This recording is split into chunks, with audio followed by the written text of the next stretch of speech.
Et vous n'avez point reçu un esprit de servitude pour être encore dans la crainte, mais vous avez reçu un esprit d'adoption par lequel nous crions Abba, Père. Romains 8,15.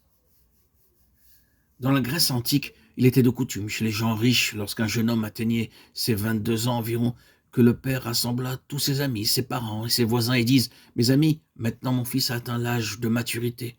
Je peux compter sur lui. À partir de maintenant, je lui donne le pouvoir de signer tous les documents d'affaires en mon nom. » Et il plaçait une très grosse clé dans les mains de son fils en disant « Maintenant, mon fils, je te donne aujourd'hui pleine autorité pour signer tous les papiers d'affaires en mon nom. » Il y a ici la même pensée. Dieu nous donne l'esprit de maturité. Beaucoup d'entre nous demeurent spirituellement des bébés. Et pendant des années, nous n'avons aucune capacité pour porter une responsabilité spirituelle. Nous assistons aux réunions, nous asseyons un moment, et nous revenons ensuite à la maison. Nous sommes réjouis par les chœurs que nous chantons. Mais pendant les messages, nous sommes à moitié endormis.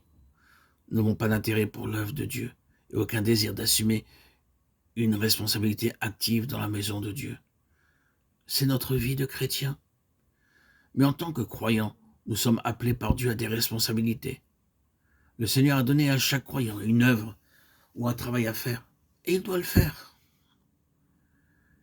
Il en sera comme d'un homme qui, partant pour un voyage, laisse sa maison, remet l'autorité à ses serviteurs, indique à chacun sa tâche et ordonne au portier de veiller. Marc 13, 34. C'est la parole du Seigneur. Il dit qu'il est lui-même parti pour un long voyage et qu'il donne autorité à ses serviteurs.